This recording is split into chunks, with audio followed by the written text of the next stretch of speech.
कुल 29 बच्चे इन्होंने दिए और इसलिए मानते हैं कि ये एक तरह का रिकॉर्ड है। इंडिया में किसी टाइगर के बारे में कम से कम मालूमात नहीं है कि इतने बच्चे हुए हों और सारे के सारे सरवाइव कर गए हों। बाघ दिवस के मौके पर हम मध्य प्रदेश के पेंच नेशनल पार्क की एक कॉलर बाघिन की चर्चा करेंगे जिसने अपने जीवन काल में सबसे ज्यादा 29 बच्चों को जन्म दिया। और सबसे बड़ी बात यह है कि उन ज्यादातर शावकों में से आज बाघ और बाघिन बन गए, यानी कि वो पूरी तरीके से जीवित हैं। इस पूरे मामले को लेकर हम बात करेंगे। पेंच नेशनल पार्क के डिप्टी डायरेक्टर हमारे साथ मौजूद है। सर, बाघ दिवस है लेकिन एक रिकॉर्ड हम यदि कहें तो मध्य प्रदेश की एक बाघिन, कालर वाली बाघिन के नाम पर दर्ज है। 29 बच्चे। हाँ, तो बाघों की दुनिया की बात करूं, बाघ 2 से 4 बच्चे एक बार में देते हैं और औसतन अपने जीवन काल में 3 या 4 बच्चे ही दे पाते हैं। तो यदि वो 4-4 बच्चे भी दिए तो 16 बच्चे तक तो होना बहुत सामान्य बात है। लेकिन जैसे जैसे उनकी उम्र बढ़ती है उनके तमाम रिस्क होते हैं, दूसरे टाइगर उनसे फाइट करते हैं और बहुत मुश्किल होता है कि वो बच्चे दें। लेकिन ये जो कॉलर वाली जिस बाघिन को हम कहते हैं, ये 2005 या 2004 में पैदा हुई थी। अब बाघ कब पैदा हुए ये थोड़ा जानना मुश्किल ही होता है, जंगल में कोई मैटरनिटी होम नहीं होते हैं। और पर ये 2005 से लगातार बच्चे के तौर पे थी। और एक बहुत फेमस डॉक्यूमेंट्री है टाइगर से स्पाई इन द जंगल, उसमें इनकी माँ और इनके भाई बहन चारों की ही वो कहानी है और कहते हैं कि वो दुनिया की आज तक टाइगरों पे बनी बेस्ट डॉक्यूमेंट्री है। और उसी में से एक टाइग्रेस थी। इसको रिसर्च करने के लिए उन दिनों एक डॉक्टर अनिरुद्ध मुजुमदार थे जो रिसर्च कर रहे थे और इसे कॉलर लगाया गया और इसने अपनी माँ की टेरिटरी को ही चुना रहने के लिए, इसलिए टूरिज्म जोन में थी और पर्यटक हमेशा इसे देखते थे। और इसने एक के बाद एक 9 बार बच्चे दिए और कुल 29 बच्चे इन्होंने दिए और इसलिए मानते हैं कि ये एक तरह का रिकॉर्ड है। इंडिया में किसी टाइगर के बारे में कम से कम मालूमात नहीं है कि इतने बच्चे हुए हों और सारे के सारे सरवाइव कर गए हों। और इसका जो डेथ है वो 2022 जनवरी 15 जनवरी को हुई और ये पूरे न केवल पेंच कम्युनिटी बल्कि पूरे भारत भर में इसका शोक मनाया गया। और हमारे जो ऑनरेबल प्राइम मिनिस्टर हैं उन्होंने अगले जो मन की बात में भी इस बात को कहा कि किस तरह से एक कोई वन्य प्राणी केवल प्राणी नहीं रहता है, वो इंसान के इमोशन से जुड़ जाता है। तो कॉलर वाली उसका भी बहुत बड़ा उदाहरण है।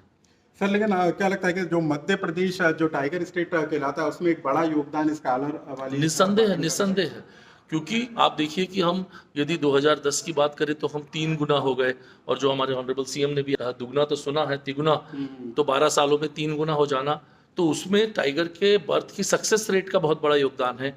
और कॉलर वाली जैसी तमाम दूसरी बाघिनें जिन्होंने अपने बच्चे भी दिए और उन बच्चों को सफलतापूर्वक रियर भी करा, तो वो बहुत बड़ी बात है और उसमें सबसे बड़ा योगदान निसंदेह कॉलर वाली का ही रहा। तो सर, क्या बाघिन का ये स्वभाव होता है कि वो अपने बच्चों को किस तरीके से सुरक्षित रखती है? क्या इसको लेकर भी उसके कुछ ऐसे सिम्टम्स देखने को मिले थे क्या?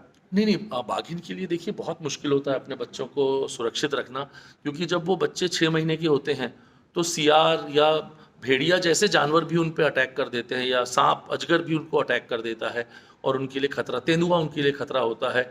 तो बाघिन अपने बच्चों को गुफाओं में छिपा छिपा के रखती है शुरू में, और उसके बाद भी, बड़े होने के बाद भी 1 साल तक बाघिन के बच्चे बड़े तो हो जाते हैं, 100 किलो के होते हैं, पर उनको लड़ना नहीं आता है। तो इसलिए बाघिन माँ को बहुत छुपा छुपा के रखना होता है।